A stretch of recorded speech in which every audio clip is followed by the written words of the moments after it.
Hey guys, welcome back to another episode of On Off Topic. This is the official number 7. Yeah, my past few videos has just me doing like reactions and celebrating like special occasions, one of which is the 4th anniversary of Fire Emblem Heroes. That was really fun to do. I had fun doing that. And now we're just back to our regular Solocast, which is just me rambling and stuff. I'm gonna stray away from the Fire Emblem content. I only have like 2 questions, really a question and then there's a sub question, and I was just gonna make a video of its own, but I was just like, you know what, I'm just gonna throw it in here and call it a day.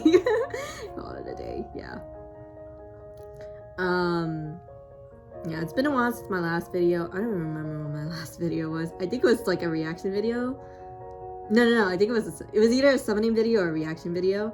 And then I was gonna do another like reaction video, but I was just like, no, I'm not feeling it today. But today I was just really bored and I wanted to do like a podcast. So here I am. I miss doing podcasts with my friends, but I need to figure out like audio issues, and I'm doing primarily from my MacBook. And the only reason I'm using this as my main laptop anyways, instead of my Dell laptop, is because I'm still studying for my nursing license. So, yeah. But anyways, moving on, I'm just going to go ahead and dive into the questions. Some of these questions are troll as usual, but I'm gonna go ahead and get the Fire Emblem content out of the way. So the question is, like, what is your thoughts about the results of the Hero Rises results? They announced this yesterday on Valentine's Day. Woohoo! And I'm just kind of like, similar to Choose Your Legends, I have mixed response. But the same way you vote for Choose Your Legends is pretty much this similar way that they voted for a Hero Rises. On the objective tactical speaking part, you would want to, the idea of this, you want to vote for units that are limited time, units that don't get a rerun as often as you would like them to. So these are basically your seasonal units, the mythic / legendary units and stuff like that. Those are the kind of units you want into a Hero Rises, because the top 8 are eligible to be in the voting gauntlet. And then whoever wins the voting gauntlet becomes a free unit for everyone. And then the top 4 gets to be featured in a banner, in a future summoning banner. So like, really it's all about tactical voting. But also, since it's just vote whoever you want or would like to see up there, even if they're not like popular or whatever, just vote who you want to vote. Similar to like the bigger Fire Emblem YouTubers, they try not to talk about like who they vote, so they don't sway their viewers into voting who they want to be up there. So they don't basically they don't want to skew the tallies and stuff like that, which is understandable because media influence is real. It's a real thing, guys. And I'm not a big content creator, obviously, but even I would have to say, like, media influence is real. Like, people will have their votes sway to someone else's preferences other than their own. And you can be like, oh, that's not me. I was like, okay, that's not you. And I'm not talking about you, though. I'm talking about, like, the community. Like, I'm talking about everyone. Or people who are, like, easily influenced by this kind of, like, by social media itself. But anyways, yeah, so it's like mixed responses, like for example, like Brave Edelgard, I don't see why she I'm not doubting her popularity, I just don't think she should be up there because she's already in the normal summoning pool, guys. Like, you guys had 2 chances. You had a chance to pick her as a free unit from last year, Or you could have tried to pull her from her banner. And here's the thing about that second one, like, I get it. It's a gamble. Like, gacha games are legal gambling. There isn't a guaranteed chance of pulling her. But here's the thing also, they pulled the spark system for to choose your legends. So it's like, it kind of, you know, even if you didn't pull her on a chance, and you built up the 40 summons, you could have gotten a guaranteed pull. And obviously there's the argument like, oh well, not everyone has money to spend and make those pulls, blah blah blah. Well, and sorry if I don't have enough enough orbs to pull. You know, circumstances are so different for everyone. I can't speak for everyone. Not everyone is the same. But the truth of the fact, like, the fact is, like, there were chances that you gotten Edelgard. Not only that, again, she's in the normal summoning pool, meaning you get that 3% chance of pulling a non-focus / focus summon of a banner. Like, if she's in she would be a 3% focus if she was, you know, the focus unit of the banner. If not, then you still get that at least 3% of non-focus. And I get it, it's frustrating that, oh, but it's only the 3% of pulling one out of the other, like, the other green units. It doesn't change the fact that you still have a chance of pulling her in a normal summoning pool versus the legendary / mythic units and the seasonal alts who are not in the normal summoning pool. Not only that, Brave Edelgard is going to get a chance of are more likely to show up in more reruns. And I'm talking about those, like, special skills and stuff like that of the banners that they do, or even like the weekly revivals that they do sometimes, given enough time pass and whatnot. And not only that, like, and the other reruns also includes the legendary / mythic banners too. Like, sometimes they don't just focus on like legendary / mythic reruns. They pull in other, like, popular or most wanted units. I really don't know what's that based off, but usually they're recent units that they featured and they put them in the banner. So that's what I'm talking about though. Like, you would want legendary Edelgard over Brave Edelgard, and people will be like, oh, but Brave Edelgard is better than legendary Edelgard. I talked about this in another video, but there's no such thing as a one way to play the game. There's multiple ways to there's so many ways to strategize. There's so many ways to make builds and make it work. There's so many ways to make a team, or even doing a solo team. Like, there's just so many ways to do something and make it work. I'm also trying to block the light from my ceiling, so, like, excuse me if I'm, like, moving weird, and yeah. I'm trying to prevent the glare. It's pretty dark in my room.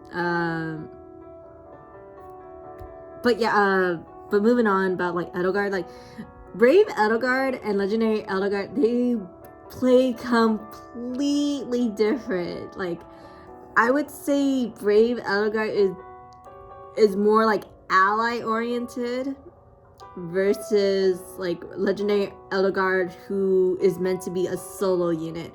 Now, I'm not saying you can't switch up I'm not saying you couldn't do the opposite for both of them.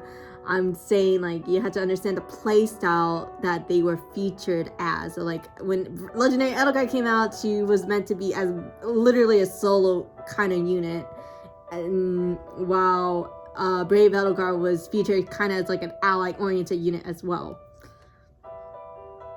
But like I said, it's not like you can't flip those playstyles given that you have the skills to provide them. If you don't, and you're a free-to-play player like me, then you have to understand that their playstyles are completely different and shouldn't be considered as one and the same. unless you really, really, work your way for it and build them the way you would try them to be or something. But yeah, that's just how I feel, and that's just how I feel about that. I'm gonna wrap up this question, but I just have mixed feelings about it. The sub question to this would be like, who do you think's gonna win? I'm gonna say who I want to win. I would want Ninja Lin to win because she is pretty busted, yo. In a dual unit, I would rather have a free dual unit over a free solo unit that I can take my chances in the future. Because dual units are pretty hard to get by these days, in my opinion. And they're relatively new to Fire Emblem Heroes. So I'm just kind of I kind of want more of them rather than everyone else. So that's how I'm answering that question. The reason I'm answering this way because I don't know how they're setting up the voting gauntlet. Because if you look at last year's, the way they set the units up against each other was kind of, I want to say kind of stacked, but also kind of weird. Because I don't know the method they used to set up the brackets. So if they did the same method for this year, it might be either the same or something super similar, or completely random. I have no idea. If these I don't know, if they set up Serals versus, let's say, Byleth, I would probably say Serals might win against Byleth for sure. Or if they set up Serals versus Edelgard, and I wasn't even sure who would win there, but it would be a literal 50-50 chance of who would win. And I know everyone is banking, not everyone, I know most people would think Serals is gonna win because she's ranked first in there, but there's a good chance she might not win. Who knows? And if they set Serals versus Lin at the start, then it's wow, that's a straight up 50-50 chance. And you have to think about who you really, really want to win, and who you would really, really like to get as the free unit. Because it kind of I feel when Voting Gauntlet comes around, especially for this kind of event, it kind of stops being a popularity contest, even though it kind of should be, but you're getting a lot out of this. You also have to consider the top 4 are gonna be in a banner that people would really like to see and are willing to spend orbs on. So it's kind of yo, so this is part of what I meant when I say tactical voting and tactical supporting. But otherwise, it's just do whatever you want. But yeah. Alright, I'm done with those questions. I reached my Fire Emblem quota for the day. Alright, so troll questions my friends like to give me. Is there free will? What the hell is this? We're going philosophical today. Okay. Do I believe in free will? I do. I believe there's a degree of free will. I don't know how else to answer this question. I believe there's a degree of free will, and I don't want to get politically and religiously controversial in this video. But my personal religious and spiritual beliefs is that my stance is I'm agnostic. I believe there is a higher power out there, and I'm not gonna discredit it. I'm putting this pretty simple. I don't want to get too complex about it. Okay, I'm not answering any more of that question because then I'm gonna step into wild territory. Can you think of a way the world could work without money or possession?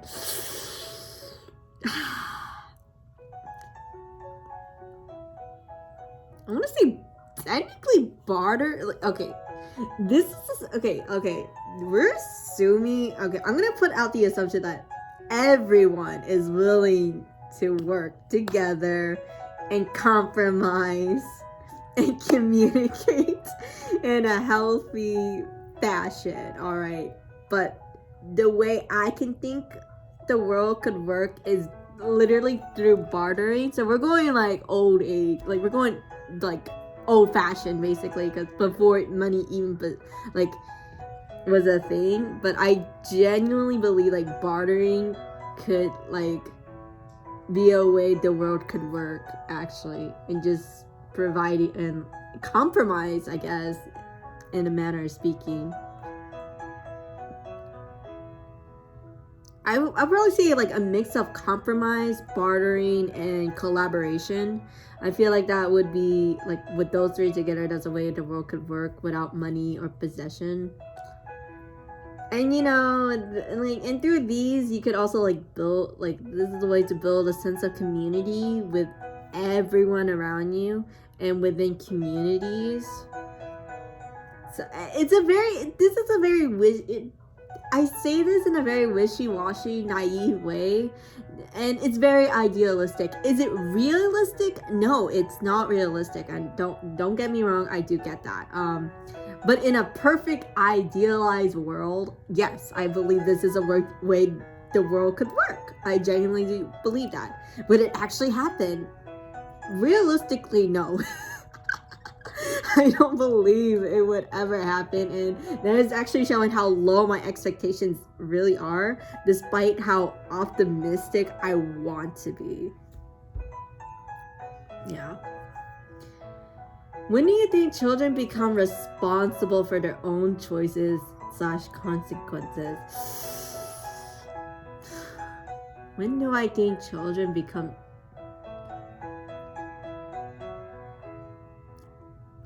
I would say it's a spectrum. Like, it's kind of like a spectrum, and you have to think about like the severity of things according to their age and developmental milestone kind of thing.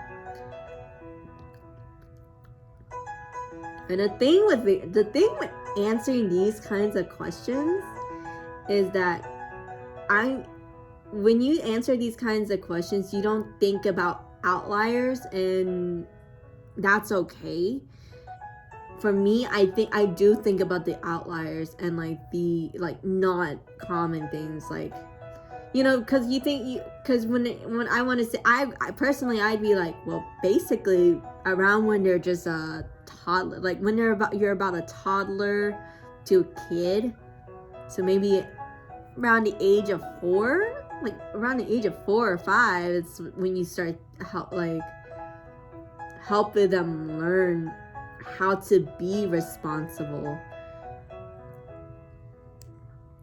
And the outliers that I talk of is like thinking about like disabilities and like developmental milestones. Like sometimes there are reasons why children and adults don't reach a certain like milestone at a particular age, and it could be a condition, a genetic defect, or family problems, environmental problems. So those are the outliers I'm talking about. And so my answer becomes very complicated. So for the sake of things, I'm going to talk about like ideal, optimal situations, but I don't mind like diving into like those with like the outliers, if I can fit it into the video, I guess, or if I remember.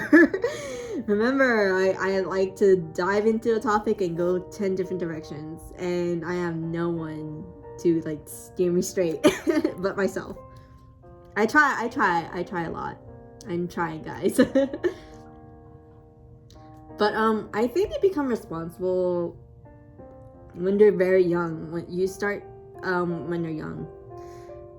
And the thing about like being responsible for your own choices and consequences, like you are always learning, even as an adult, like you're always still learning like right and wrong sometimes. And I am one of those people who also believe like not everything is not inherently like good or wrong, like good or bad.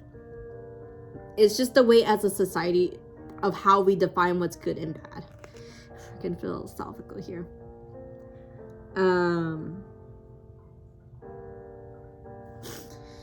Yeah, so like I think 4 or 5 is when I personally think they become responsible for their own choice and consequences. And like when they're 4 or 5, it's not like it's not like they do something like they hurt someone's feelings. You're not gonna be like, oh, they deserve to go to jail. 4 or 5, come, like they may not understand, like they don't quite understand what's going on. They're very impulsive at that age. It's like, the kids are kids, right? So that's why you teach them. That's why you gotta sit down and talk with them and be like, you can't do that, and here's why. And here's why. And then you give the appropriate punishment to what they did, so they learn not to do it again. And then obviously, like, this range starts getting bigger and bigger as they grow up. According to the laws and rules and etiquette that we set on these kids as they grow up in society. So they learn how not to break them, and whatnot. Personally, I also think it's important to also teach them there can be a gray area. So like when they're kids, when you first start working with kids and maybe up to adolescence, like I would say towards adolescence, you kind of just teach them right and wrong. So everything is black and white. There is no in between. There is no and ifs or buts. It's either this or that. That's how we start teaching these. That's how you start teaching them. And when they're prepubescent to adolescence, I think that's really the time where you need to teach them about like the gray areas, to think about like it's not always this or this. It can be sometimes this or both, that kind of things. And that's where things get really complicated. But that's why when they're young, you just teach them yes and no. And so so I think when they're around like adolescence, really, like when you start teaching them the gray area, you gotta let them know like sometimes this happens, but understand, you gotta help them understand like both sides of things, to be honest. I remember when I was in 8th grade, like we did like debate teams in English classes. My English teacher was kind of wild. I had 3 different English teachers, so it was kind of crazy. But my second English teacher freaking like decided to make us talk about like the like controversial topics. So like, for example, being pro-life or pro-choice concerning abortion. And he didn't let us choose which side we want to be in. He was just like, this side pro-life, this side pro-choice. Now you all have to work together and debate, and it got heated, hella heated. But the good thing about that kind of thing is, even let's say you were pro-life, but your teacher made you talk about pro-choice, you have to think, that forces you to think in the perspective of a person who is pro-choice. And that kind of thing is really good, to be honest, because it makes you see both sides. And the teacher is not saying, oh, you have to be pro-choice, like, because I tell you to. No, they're trying to make you understand both sides of things. And then whatever you learn, you alone still decide on your beliefs. So like, if in the end you're still like, I'm still pro-life by the end of this thing, then we will respect you as being pro-life. And I'm gonna end that discussion real quick before I'm gonna get flamed and shit for this. I mean, I'm probably gonna get something out of this one way or another. I try to avoid talking about like my personal stance, like between certain topics. Biggest challenge, I'm not answering that question. One of the questions my friend sent me was, biggest challenge that you've encountered? College. That's it. That's all I gotta say. College and budgeting, to be honest. Like, I think in the past couple of years, I learned like budgeting is so hard, and I'm trying really hard to save money now. Saving money and like distributing like where money is going somewhere. I would probably say those are the 2 challenges I ever have. And like, ugh.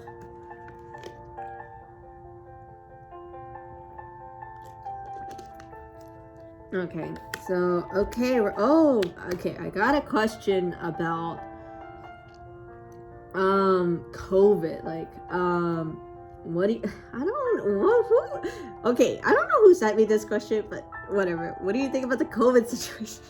It's crap. There is nothing to talk about, but I like some sub question is like, how has COVID affected your personal life? Not much. I'm not gonna lie, not much. I'm home, and you know, I don't mind being home all the time now. Like, you know, I was used to being at home and just being at home more. Not that great, but I do miss like the choice. It's like about the choice of staying home. So like, I don't know if anyone's seen those memes where it's like, but you always stay at home. It's like, yes, but it's about choosing to stay at home. It's about giving the choice to stay home and having like the choice to say, oh, but I can't go out. And COVID really said, well, you really can't go out now. But I mean, I would probably say it affected my social life a little bit. Like, you know, I used to, I think it just made me realize that I'm not as active as people make me seem, or like, I wasn't as active as I appeared to be, or I felt like I was, because since, I guess, for the past year, I'm more like, I just want to stay home. I don't want to do anything. I don't even want to talk to people, dude. Like,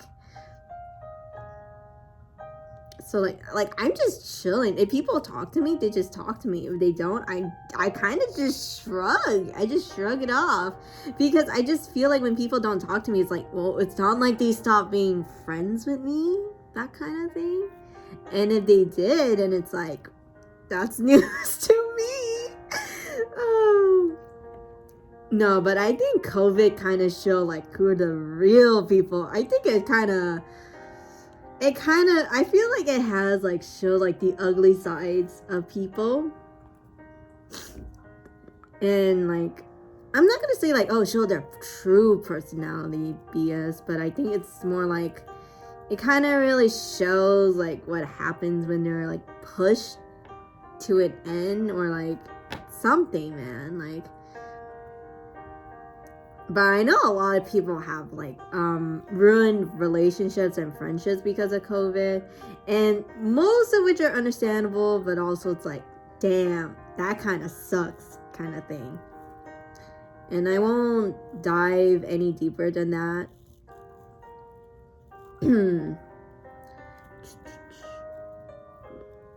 Alright, so we're gonna go to the next question. I have like 2 more. I have a list of questions. And then I have like stuff that I still have other questions that I was like, we can talk about this in our next thing. Like, have I ever talked, like, this is like from my first episode. This is a topic that we never got to touch.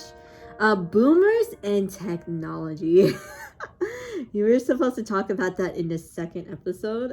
We kind of went hella overtime though, which is fine. It's cringe, like dealing with you know, and sometimes it's not even like boomers, because I've seen people who are you know, who are in their 50s, 60s, 70s, and they know how to work technology really well. And it's like, okay, I really don't want to say this is how I think of all boomers, because that's not true. I don't think of that at all. It's like, there are people who know what they're talking about, and I've seen people older than me like know better than I do, and I'd be like, thank God, because I don't know anything. I personally have no life skills sometimes. I'm all right at technology. I sound like I know what I'm doing, but really, I learned from my older brother, if you guys remember him, he used to be known as Drake117 on YouTube. He changed his name to Saito Hiroshi now. He still does gaming, but now he really works. He usually does videos over like music now, or gunpla reviews now, because he's really into like building model kits. But my brother is very tech savvy, very engineering savvy. And so everything I typically know about like computers come from him. And then I try to learn on my own. Like, I try to troubleshoot on my own. Like, whatever I don't know, Google is usually my answer to go.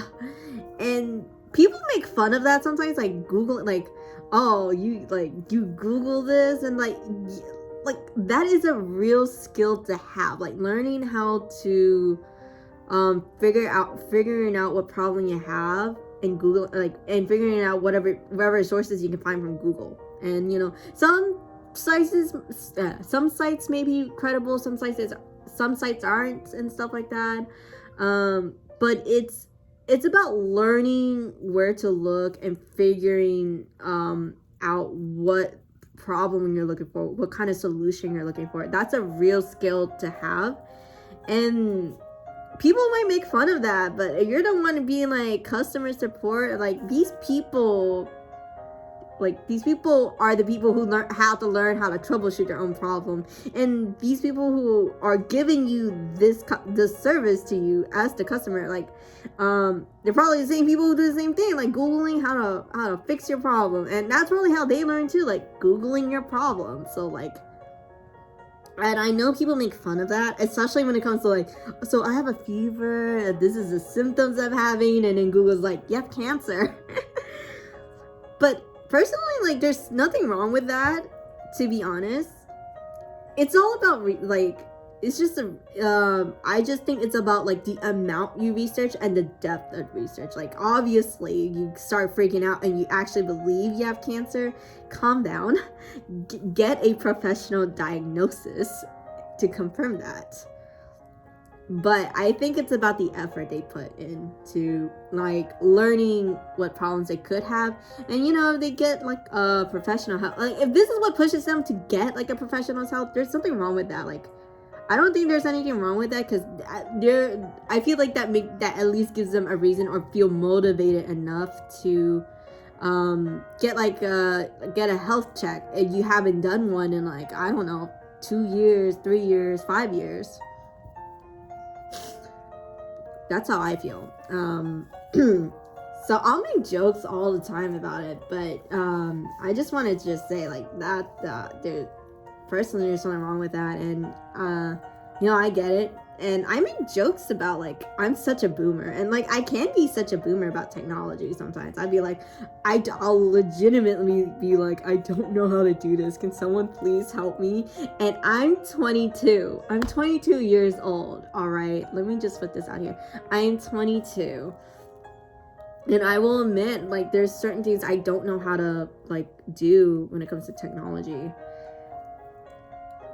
And there's people who are younger than me, and I'll be the one teaching them how to do stuff, or I'll be cringing. Like, even I will cringe at people who are younger than me and they do like really boomer things.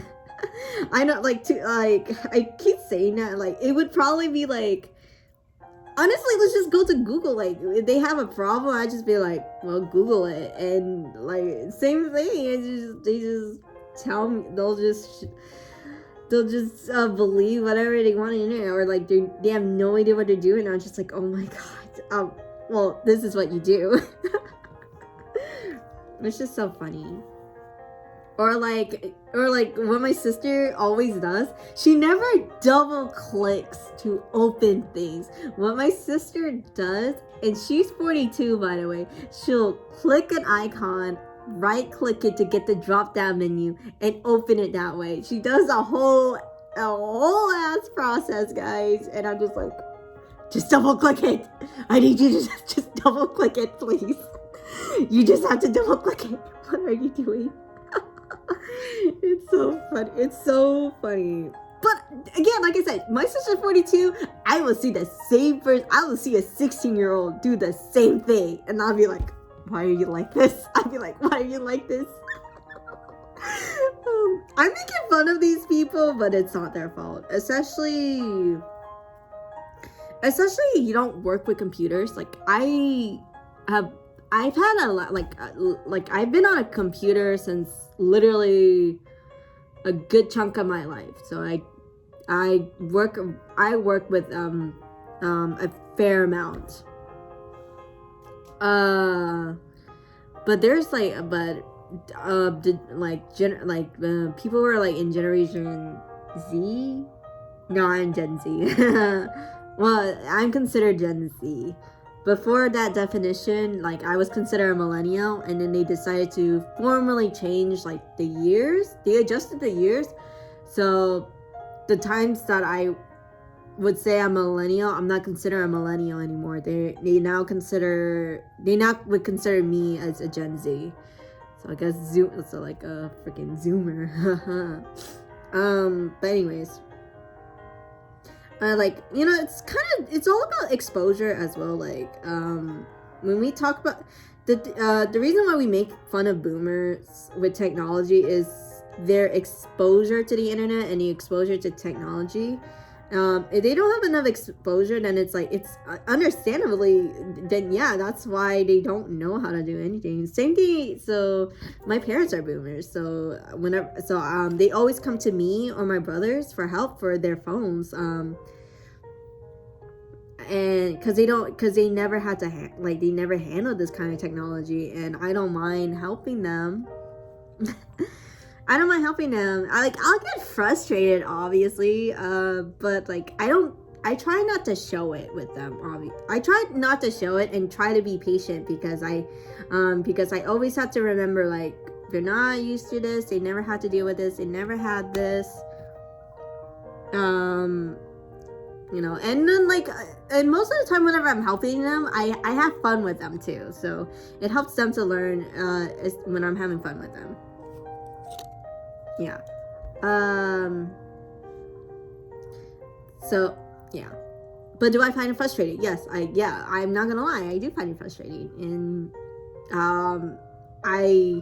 should I feel ashamed of that? Not really. I don't feel ashamed of that at all. Like, it's just, it is what it is. I just think, I would just say, whenever you find yourself in a situation and frustrated with someone who has no idea what they're doing, just take a deep breath, calm down, don't yell at them, because if you yell at them, it's just gonna make the problem worse, and you're not gonna get anywhere by just yelling at people. That's all I gotta say. And I sound pretty calm when I say that, but sometimes I don't even take my own advice, like, calm down, like, I have my moments, but I try not to yell at my parents, though, like, for sure, or I just be like, I just do it like a deep breath inside, like, I've been doing that more, well, like, in my, I should say, like, now that I'm older, I'm learning to calm down more, I'm learning not to be frustrated more, because when I was a kid, I was a total brat, and I'm still a brat, but it's better. It's better now compared to when I was like a freaking high schooler, middle schooler even. Yeah. And same thing when you're teaching like younger folks, like younger people with technology. As far as I know, like, most people don't even I'm trying to think, like, people who are younger than me, sometimes they'll tell me, like, oh, I never had a laptop before, or, like, I never been on a computer before, only when I'm in school, which is like, oh, okay, understandable, because they are reasonably expensive. And they'll tell me, like, oh, I'm usually on like an iPad or my phone. And I'm gonna say this now, being on a phone versus a computer is two different experiences, y'all. It's very, very different from being on a computer and on a phone. And I like, it's just because, like, when you're on a mobile device, the whole thing about being on a mobile device is about hella convenience. It's about, like, portable convenience on the go. Whereas on a computer, it's meant to be convenient, yes, but it's not the same kind of convenience. It's not portable, and there's more like components, or there's more technicalities when it comes to being on a computer.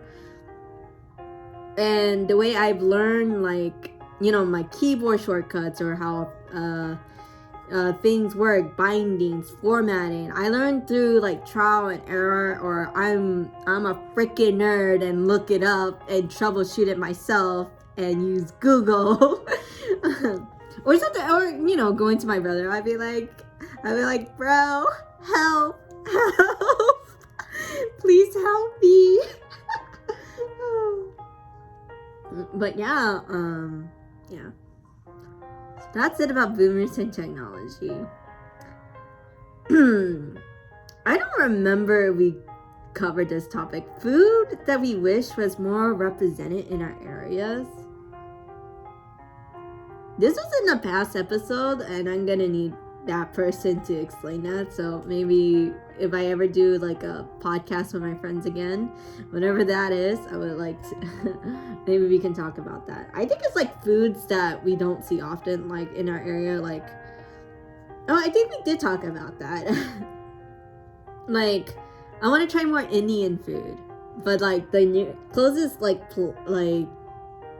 restaurant that serves like authentic like Indian food is like 30 minutes away from me, and I cannot, especially in this pandemic, I can't be asked to drive 30 minutes there and then 30 minutes back home, unless I'm doing something else in the area as well. I think it's 30 minutes. It could be 20 minutes. I don't know. But that's a place I did always want to try. It's just never, sometimes it just never, I always say that and then it just never happens. But I think that's what my friend meant when he brought up that topic in a past episode. Alright, we are like 40 minutes in. I'll look up her. I'm just gonna answer one more question because I think that'll be like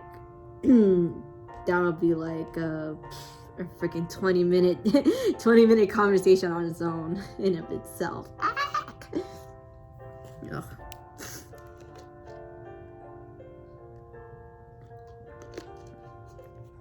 By the way, I'm just playing whatever is on my spot. I found like a random like piano cover list, so I might hopefully I don't get flagged or something.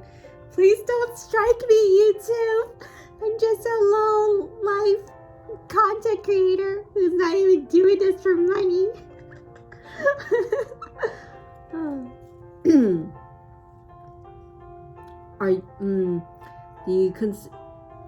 Do you believe in 16 personalities? Oh, okay. They're talking about like personality trait. The last time I did my personality trait, I was a INFP. I believe that's what it was. It always changes. You're supposed to do this like every something. Like you're supposed to. It's not short intervals. Like it's not gonna change between one week to another. But you're supposed to do it like every something, like a good amount of time. I would probably say like a life changer event, but I would probably say, once a year is fine. I had someone tell me once every couple months, and I'm like, that's kind of short in my opinion. Like, I guess unless something significant happens in like those couple months, then sure, I would do it again. But the last time I did it was like last year, I believe. Around last year, and I think I am an INFP. Sometimes it changes between me being an introvert and extrovert, but to be honest, I am an ambivert, so I'm a little bit of both. All right, but I believe I'm more on the introverted side than the extroverted side. I think the only time I'm extroverted is I think it's just those bursts of like energy, and I want to be with people. Like I want to be with people. I want to be with someone.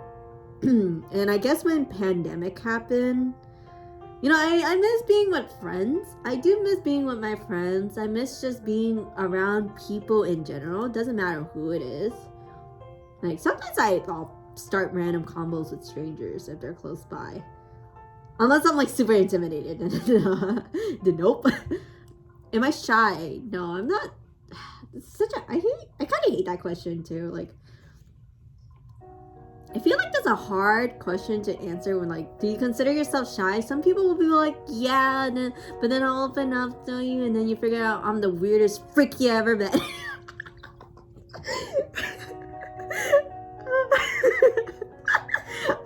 Please, God, please don't take that out of context. Oh, God. No, I feel like a little bit. I feel like I am a little shy, but I don't want to say like I'm straight up shy. I think it's just really like getting comfortable around people. I feel like that's what it really boils down to, just being comfortable around people. Because like when you meet a stranger, it's like you don't know them, like who they are. They could be a serial killer. Who knows? No, I mean I'm exaggerating. Please. I'm exaggerating, but like the energy of what I'm talking about still applies. Like you don't know who they are, and so it's like a little intimidating trying to get to know someone, and then like you eventually ease into the conversation, and who knows, you guys become like best friends forever or more. Ooh, spicy. But otherwise, back to the question. I'm an ambivert because like I have both, but I am more introverted most of the time because I get more tired out. Whether to say this has been going on since pandemic, and honestly it's never been like, I've always had that. Like every time I hang out with people I feel exhausted. Like I'll talk to maybe at least one person after I hang out with people, and I'll be like, oh, leave me alone, and then I just want to be alone. I don't want to be out. So I don't want to say like I'm a severe introvert. Like I'm not like on the extreme sides of the spectrum. I'm like closer towards the middle. Some could argue I'm more of an extrovert than an introvert. And I think it's just one of those, I don't think I am, but that's how people see me, then okay. Like, I don't mind. Like, I'm not gonna say they're wrong. I'd be like, I could see it. If they tell me and explain it to me, I'd be like, yeah, okay, I guess.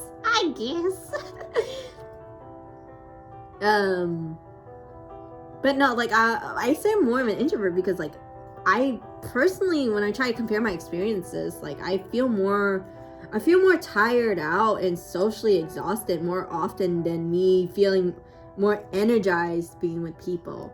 Because like the burst when I want to be with people is very rare compared to me not wanting to be with people and just being alone.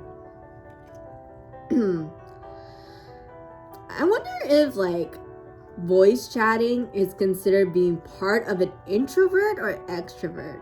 I feel like it could be both. Like, you don't like, if you're an introvert but you don't mind being on a voice chat as often as you would in person, I feel like it's because you don't have that face-to-face interaction, so you don't really feel as socially you don't feel as socially exhausted as you would if it was like an in-person thing.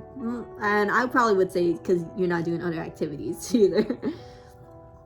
But it could also apply being an extrovert, because like as an extrovert you just want to chat with people, like talk, you know, like I want to talk to people. You don't care who it is, and you're willing to just dive yourself into like a chat room of maybe 50 people and talk all of them. So I feel like it could apply. I feel like that kind of thing is applicable.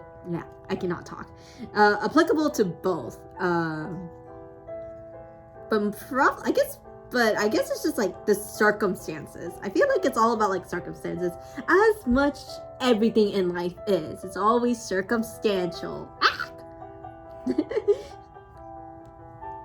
People always talk about like I do random screams. Like I like to think that just shows my excitement sometimes. I'm also really stressed, guys. This is my stress panda.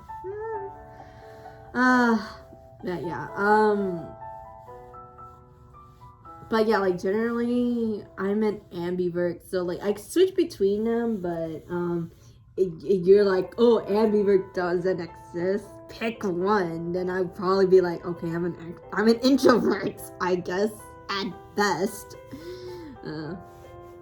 Cause I had like my friends like make fun of me, like you don't wanna, like you never wanna go out, or like you're fake or whatever. And it's like, yeah, I am fake. All I wanna do is sleep and play games. Leave me alone.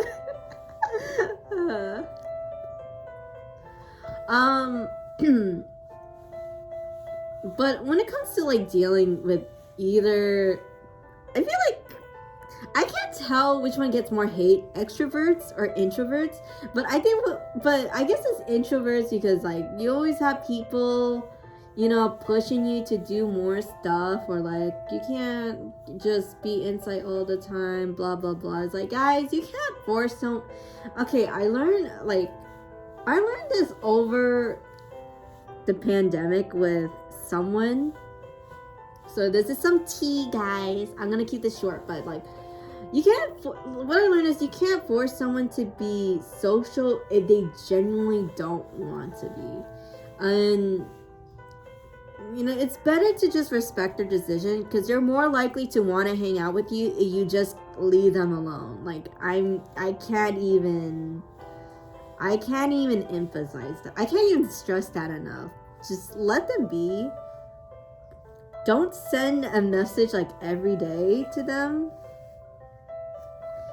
because then they're gonna feel. Because then again, they'll feel less likely to want to hang out with you if you bug them all the damn time. Just you gotta respect their space, and you know, just